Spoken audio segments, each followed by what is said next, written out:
4 cidades, né? Maranguape, começa em Maranguape, né? Na Serra, aí passa Maracanaú e Fortaleza e Caucaia, né? Aqueles índios tapebas eram muito beneficiados por esse rio, né? E nos últimos tempos o rio quase que acaba com a aldeia dos índios, porque toda a sujeira ela termina lá nos tapebas. Quando ela está cheia, está limpa. Quando ela vem vazando, secando, aí aqui se encronta outro tipo da água, né? Quanto a água do rio Ceará, que ela vem limpa, daqui já vem meio suja. Porque não é a cor da água do mar que vem, é outra água, ela não se une quando ela está seca. Fica dividida assim, ó. Você tá vendo a lista assim, ó? Ela fica só daí pra... Não vem pra cima da outra, não. É importante a gente perceber essas interconexões, né? Que o rio não está solto no tempo, ele tem uma nascente, ele tem um trajeto e ele deságua em algum canto, né? E quando a gente suja o rio aqui, essa sujeira vai prejudicar outras pessoas que estão a jusante do rio, que estão depois do ponto em que você colocou, né? O rio enchia, quando enchia era uma festa em todas as passagens, que a gente chamava de passagem. Onde a turma, aquela água muito limpa, muito cheirosa, e o peixe, a gente já sabia que o peixe vinha também. Quando enchia, a gente já sabia que o peixe, ele procura as águas novas. Então, era uma coisa muito bonita, vivia o tempo todinho, sempre desde jovenzinho, assim, posso dizer, nas margens do rio e também aproveitando o rio. A ocupação da margem do rio foi obra do êxodo rural. As famílias vindo do interior expulsas lá pelos os latifundiários que nunca deram chance para eles viverem.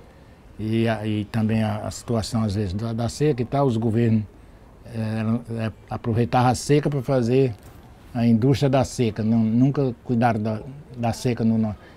Houve um cuidado agora nos últimos anos, mas até na época que o rio foi construído as casas nesse tempo, as pessoas vinham tudo do interior. Todas essas famílias daqui, eles têm um interior. Vejam vocês que nós vimos que existe uma condição toda especial para essas pessoas virem morar nas margens do rio, né?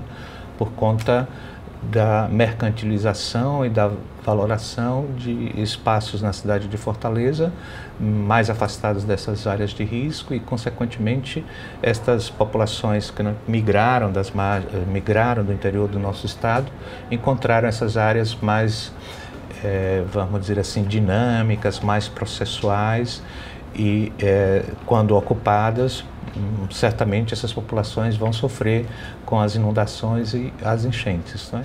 Se percebe claramente que os serviços públicos chegaram ali com muita dificuldade, com muita precariedade, acessibilidade, moradias adequadas, controles dos processos de enchentes, revitalização das margens, originar áreas mais adequadas para o lazer, para a diversão daquelas comunidades, né? As consequências desse tipo de gestão, não levando e não atendendo às exigências e às demandas dessas comunidades, tem uma relação muito especial com classe social, né? São comunidades mais pobres, predominantemente negras, interioranas. As consequências desse tipo de políticas, da inexistência desse tipo de políticas públicas, geram impactos ambientais e sociais de elevadíssima magnitude que caem de forma desproporcional sobre esses grupos sociais. E o projeto Rio Maranguapinho surge nesse contexto como uma tentativa de reverter os agravos sociais que decorriam da ocupação desordenada do rio, dessa questão da moradia. Então é um projeto que nasceu da sociedade civil, né, no início dos anos 2000, né, na primeira década dos anos 2000. No projeto teria a avenida paisagística e a dragagem, despoluição do rio e a retirada dos moradores com a construção dos residenciais. Nós tivemos 4 grandes residenciais construídos dentro do território em função desse projeto, né? O Juraci Magalhães, o Leonel Brizola, o Raquel de Queiroz e o Miguel Arraes. Tivemos investimento na via paisagística e tivemos algum investimento em saneamento básico, né? Esses são os investimentos mais visíveis. Exato, o projeto já estava feito, só que demorou, sei lá, uns 6 anos, eu acho.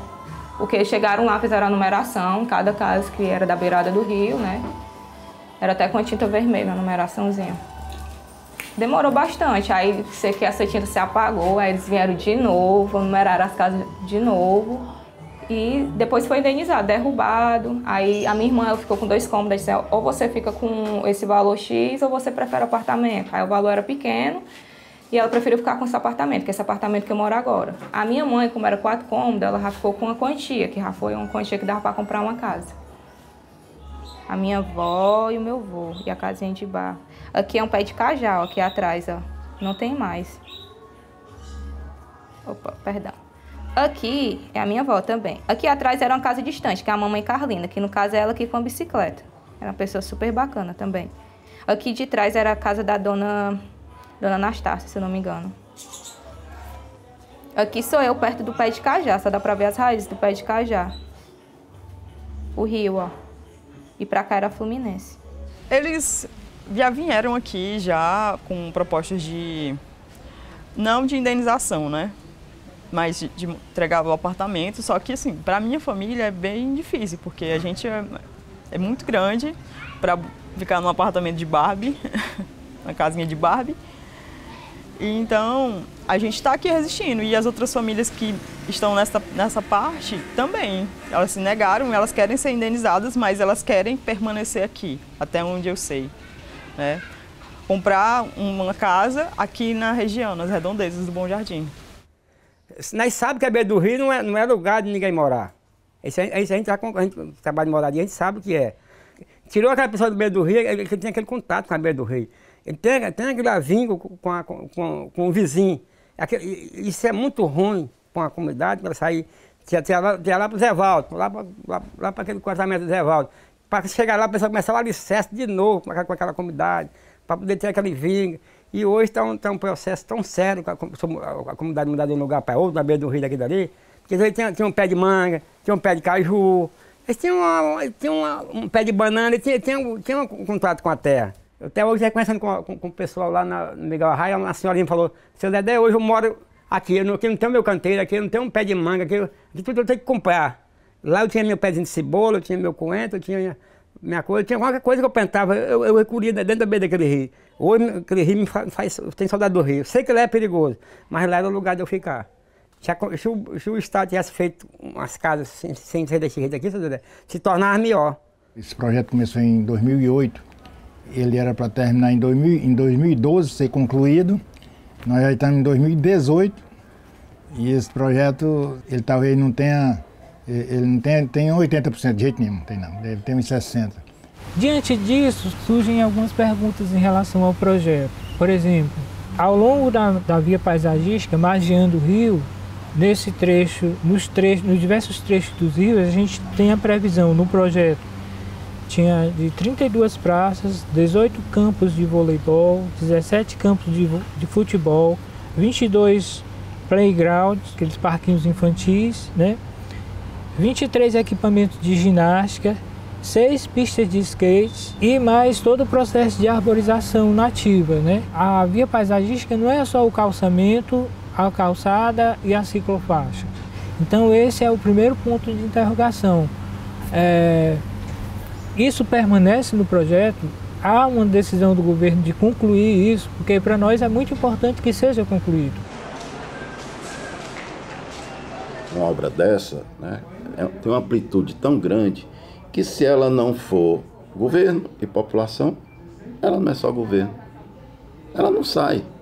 E todo mundo sai perdendo. Foi o que aconteceu com a dragagem. Tá? Agora, em 2018, 5 anos depois, nós relicitamos. A mesma resistência que nós tivemos em 2013 está acontecendo de novo na margem esquerda do trecho 2. Sobre os equipamentos, né? Existem equipamentos de pequeno porte ao longo das vias paisagísticas que serão implantados no momento da conclusão da via, tá? Como já foi feito no trecho 1, que são quadras, são jardins, são parquinhos. Ou seja, academia, no momento, né, em que a gente juntar duas pontas, né, e eu puder né, correr pela margem direita todinha, eu implanto os parquinhos e as praças. O terreno da Urucutuba, né, da rua Urucutuba, houve uma ocupação justamente de famílias que precisavam de moradia. Quando houve a remoção das famílias, em 2015, o Estado chegou a cercar, a empresa chegou a colocar a placa lá da obra, né? Chegaram a limpar o terreno, né? Que é a primeira fase da obra, mas depois parou tudo, desapareceu, a empresa retirou os alambrados e ninguém teve mais as perguntas que a gente faz, o governo não responde. A gente queria saber como é que vai ficar, né, as famílias da Granja Portugal, para onde é que elas vão ser assentadas, porque não está dentro da lógica do projeto reassentar essas famílias em Messejana ou em áreas, não, seriam reassentar como aconteceu com os outros residenciais que foram construídos, né? Aqueles, realmente existiam 2 residenciais previstos para ali para Urucutuba. Nessa fase de transição entre os projetos de origem estadual e os projetos de origem federal, do Minha Casa Minha Vida, o governo, né, achou por bem deixar chegar o Minha Casa Minha Vida, né? E existe um movimento do governo do estado em doar aqueles terrenos para o programa Minha Casa Minha Vida. No momento em que o pessoal do Bom Jardim, que está na margem esquerda do Maranguapião, né, entre a Fernandes Távora e a Osório de Paiva, resistir, o projeto não funciona a contento. A barragem pode estar fechada, como eu tenho alguns riachos tributários depois da barragem que não são controlados por ela, eles vêm com força e vai ter eventos de enchente. Deu para entender, né? Então, o Estado, até em regime democrático de direito, ele tem o direito de pressionar, de exercer a força para o bem maior, tá? Enquanto isto estiver aqui, esse projeto não funciona direito. Cada obra pública que fica pela metade é um prejuízo do ponto de vista financeiro, do ponto de vista da responsabilidade social, do ponto de vista da responsabilidade governamental, e que a gente tem a recuperação ambiental do rio, que é o desafio maior. A gente vê o rio recuperado do ponto de vista ambiental. E é um projeto tão importante, de tal magnitude, que não dá para abrir mão do Maranguapião. Acho que não só eu, mas acho que todo mundo ainda tem um pouco de fé, né, de que o rio ele vai voltar a ser um afluente vivo, né?